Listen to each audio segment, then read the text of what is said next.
Yo les croustilles, c'est encore moi. Et c'est parti pour un nouveau tuto. Cette fois on va parler peinture, alors sortez les pinceaux. Aujourd'hui on va voir les techniques de base de peinture. Donc la sous-couche, la base, le brush et le lavis. Avant toute chose, quel type de peinture? On en a déjà parlé dans le matériel, mais il est toujours bon de le rappeler. La peinture acrylique, ne prenez pas d'autre peinture, ça risque de faire fondre le colis. Pour le matériel, vous aurez besoin de peinture, un peu d'eau, de l'essuie-tout et des pinceaux. C'est parti. Donc première étape primordiale, le gesso. Donc le gesso, c'est un après, une sous-couche. Ça va permettre à votre peinture d'adhérer sur le polystyrène si vous êtes en train de passer 3 milliards de couches, ce qui est super relou. Donc même si on peut se passer cette étape, je vous le déconseille fortement. Donc le gesso, c'est pas très compliqué. On l'applique au pinceau. Donc comme avec de la peinture, il faut bien étaler, bien tirer dessus pour éviter les traces de pinceau.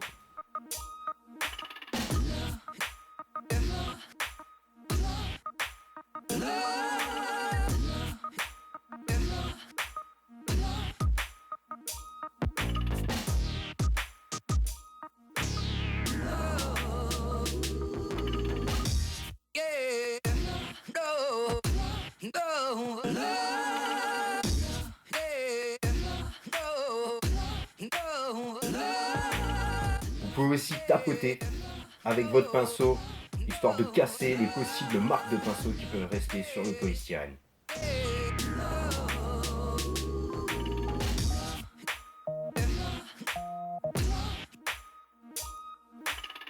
On évite de laisser des grosses traces de doigts.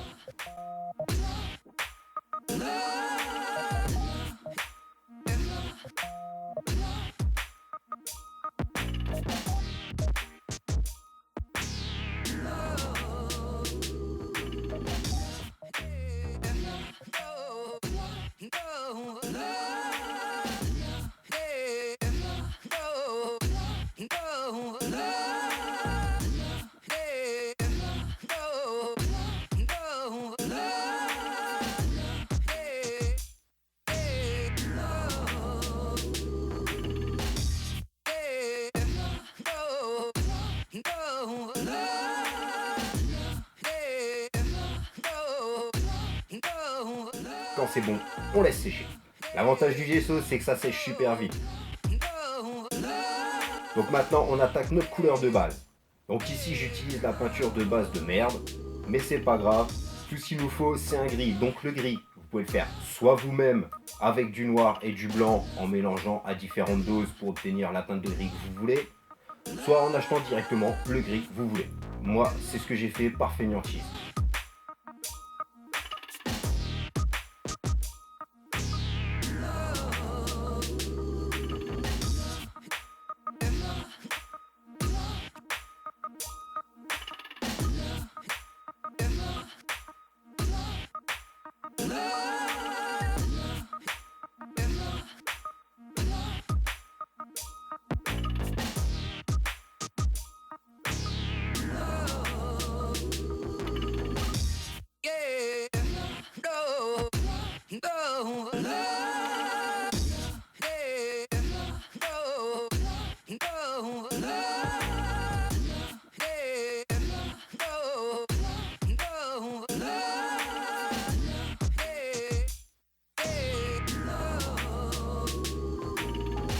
Comme la sous-couche, on applique de manière uniforme partout, on étale bien, on évite les traces de pinceau, on met bien dans toutes les interstices.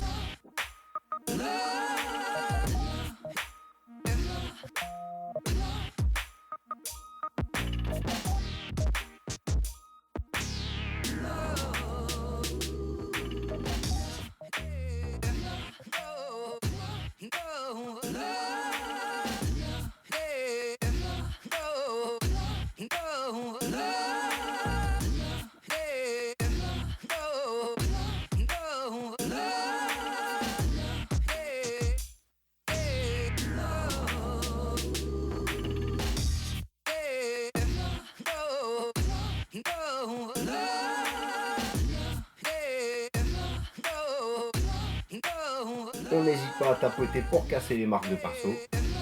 Et encore une fois, le séchage.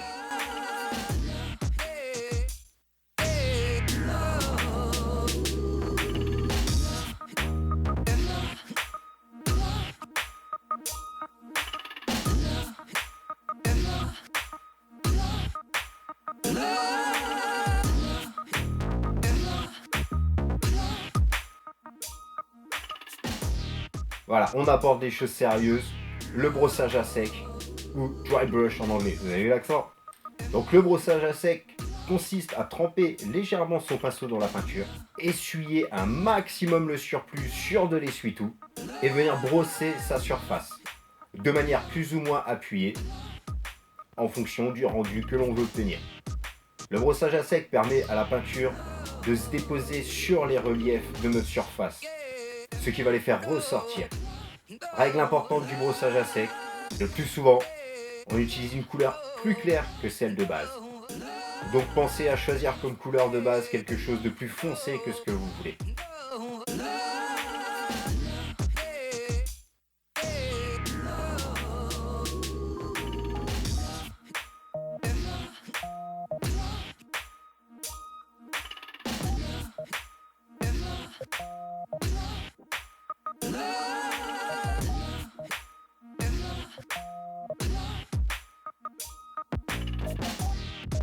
Le brossage se fait toujours en diagonale de nos lignes de dallage.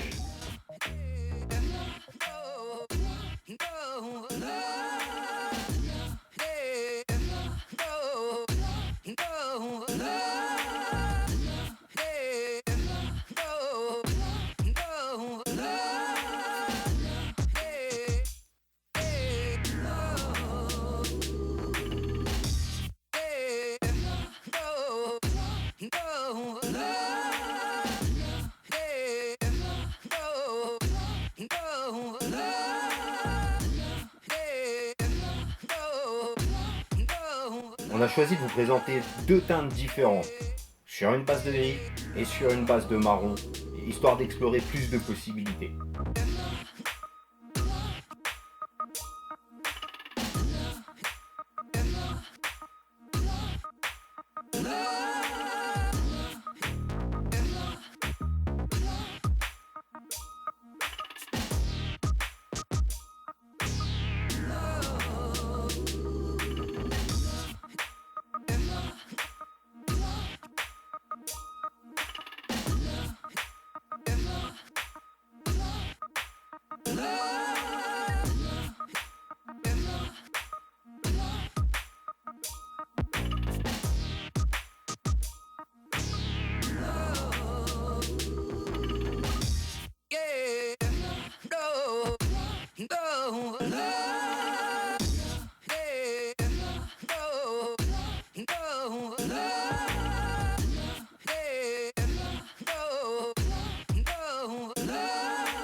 L'avantage du brossage, c'est que ça sèche presque instantanément.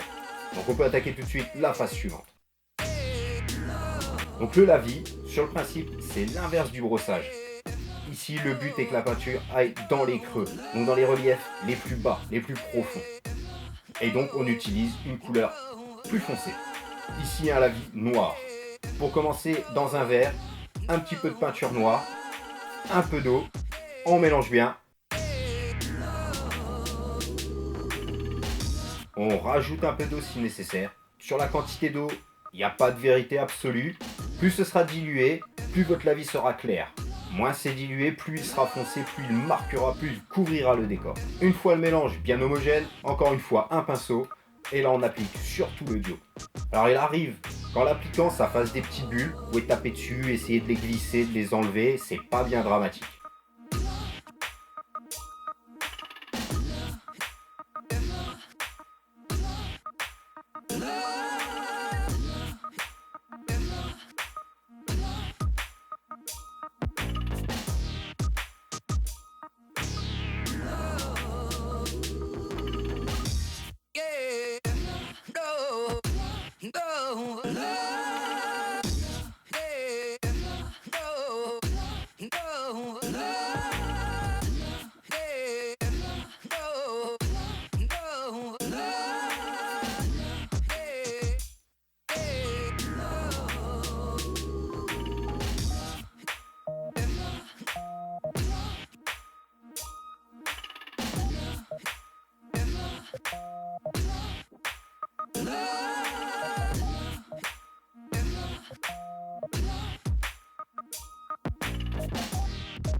Sur celui-là, on va procéder à un deuxième brossage, donc encore plus clair.